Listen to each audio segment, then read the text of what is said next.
Livro 1, capítulo 04. Voltamos a caminhar juntos no dia seguinte. E no outro também. E assim foi consolidando-se entre nós uma formosa e sincera amizade. Seus paradoxos chegavam sempre de tarde em tarde. Preocupava-se de que me alimentasse bem, de que desfrutasse de um descanso suficiente. Persuadiu-me até a abandonar o trabalho extra que me privava de sono e repouso. Ajudava-me a fazer meus prognósticos e logo tive várias cadernetas cheias de apontamentos. Mas, o que mais parecia preocupar-lhe, era a minha perna. Um dia, muito timidamente, aventurou-se a dizer-me: discuti teu caso com um cirurgião que é meu amigo. Se tu puderes pagar as radiografias, ele te operará gratuitamente. O gasto do hospital, anestesia, internação, etc., tu poderás pagar em mensalidades. Interessa-te, naturalmente. Exclamei. Não cabia em mim de felicidade. Por esta época estávamos um pouco mais íntimos e nos conhecíamos melhor.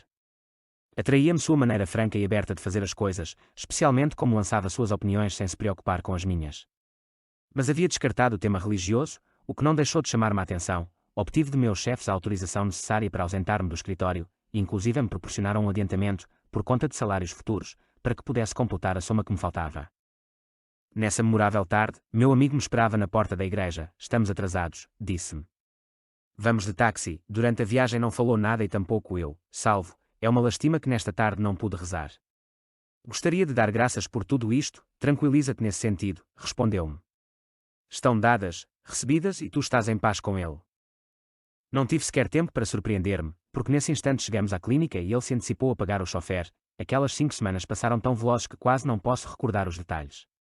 Ele me visitava todos os dias, responsabilizou-se por alguns assuntos pessoais que não podia atender. Quando o médico autorizou-me a levantar e que fizesse a prova de caminhar, manteve-se distante. Meus primeiros dias sem bengala, ainda na clínica, foram bastante desagradáveis. Havia adquirido o hábito de cochear e sentia falta da bengala. Meu amigo me disse: todo hábito é uma coisa adquirida e se pode mudá-lo. Faz este teste, e pondo em minha mão uma caixa de fósforos, indicou-me, aperta-a na mão como se fosse o cabo da bengala. Depois de alguns ensaios, comecei a perceber que, fazendo dessa maneira, sentia-me mais seguro e caminhava melhor. Passou o tempo e me foi dado alta. Nesse dia, meu amigo veio buscar-me e deixamos juntos a clínica. Quando agradeci ao cirurgião sua gentileza em não haver cobrado pela operação, notei que ele se perturbou. Muito tempo depois, inteirei-me que esta perturbação se devia a que meu amigo havia pago todos os gastos. Nunca me deu uma oportunidade para agradecê-lo por este gesto. Quando deixamos a clínica, e eu caminhava ao seu lado alegremente, fez um de seus comentários paradoxais. As pessoas creem que os hábitos se deixam, quando na realidade só se podem trocá-los por outros. A sabedoria do homem se prova justamente em quais hábitos troca e quais adota no lugar dos que crê que deixou. Digo-te isso com um duplo propósito. O principal é que tu aprendas a conhecer a ti mesmo. O outro é indicar-te um detalhe pelo qual se pode tomar o fio deste conhecimento, que alguns homens muito sábios consideram indispensável para a felicidade humana.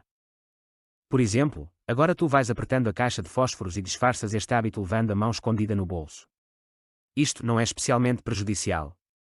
Digo isto para que aprendas a observar a ti mesmo. Por ora, basta que o saibas. Tu poderias seguir acreditando que deixaste para trás o hábito da bengala, mas o que deixaste para trás foi somente a bengala e não o hábito de apoiar-te em algo para caminhar.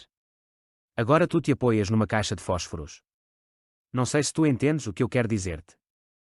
Retirei a mão do bolso imediatamente, um pouco envergonhado, mas ele disse: não foi essa a minha intenção. Tu não me compreendeste. Vê, tu poderias ter trocado o hábito de caminhar apoiado em algo pelo hábito de reagir com um exagerado amor próprio, e isso sim seria realmente prejudicial. O sensato é ter discernimento nestas coisas, nestas insignificâncias, porque tudo o que é grande está feito de insignificâncias. Quando queremos ser melhores e não sabemos precisamente e por nós mesmos o que é melhor ou o que é pior, facilmente caímos em absurdos e nos escravizamos ao que outros determinam que é melhor ou pior.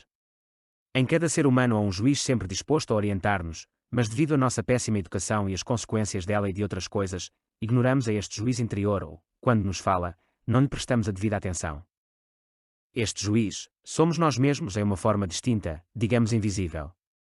Atrever-me-ia a dizer-te que, em teu caso, foi este juiz quem te fez ir à igreja e quem te tem orientado em muitas de tuas tribulações. Recordar deste juiz, praticar sua presença em si mesmo, é uma coisa muito importante. E como queira que se trata de um aspecto, digamos, superior de nós mesmos, a este juiz podemos chamar-lhe eu. Mas não este é o ordinário que conhecemos. Esforçando-nos em senti-lo em cada um de nossos atos.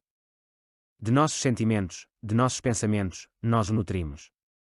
Eventualmente, podemos chegar a percebê-lo como algo sumamente extraordinário, sumamente inteligente e compreensivo. É uma sensação e um sentimento muito diferente aos que estamos acostumados a considerar como eu. Não aparece da noite para o dia, senão que aqui ir forjando pacientemente. Mas basta por hora. Rogo-te que penses nisso. Tu gostas de andar de bicicleta? Respondi que sim. Magnífico, ele disse. Se tu quiseres, quando regressar de uma viagem, que devo fazer agora, poderemos empreender uma série de passeios juntos. Afortunadamente disponho de duas, uma é de um irmão que morreu. Tu gostarias de passear? Sim, acredito que sim, disse-lhe. Na realidade, livre de minha coxadura, sentia que o mundo era uma coisa maravilhosa. Despedi-me de meu amigo. No dia seguinte fui à igreja muito mais cedo que de costume. Expressei minha gratidão a Jesus e quando estava murmurando meu improvisado discurso, recordei as palavras de meu amigo em nossa primeira conversa: se tu não acreditasses em milagres, não virias à igreja. Dei-me conta de que em tudo quanto acabara de viver, havia-se produzido um milagre, mas não estava totalmente convencido.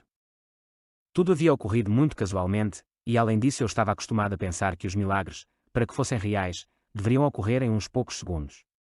O meu havia demorado cerca de 1 ano e isto para mim não era um milagre. Talvez quem leia isto possa explicar a razão pela qual havia em mim uma voz, uma ideia, alguma coisa que insistia em que se havia produzido um milagre, mas não acerto a dar com nenhuma ideia que me satisfaça por completo, apesar de que meu amigo me falou muitas vezes sobre a ilusão do tempo. No material que me pediu que publicasse há uma menção do tempo e do amor que eu francamente não entendo. Limitei-me a copiar à máquina os textos que ele me entregou. Porém, voltemos a ele.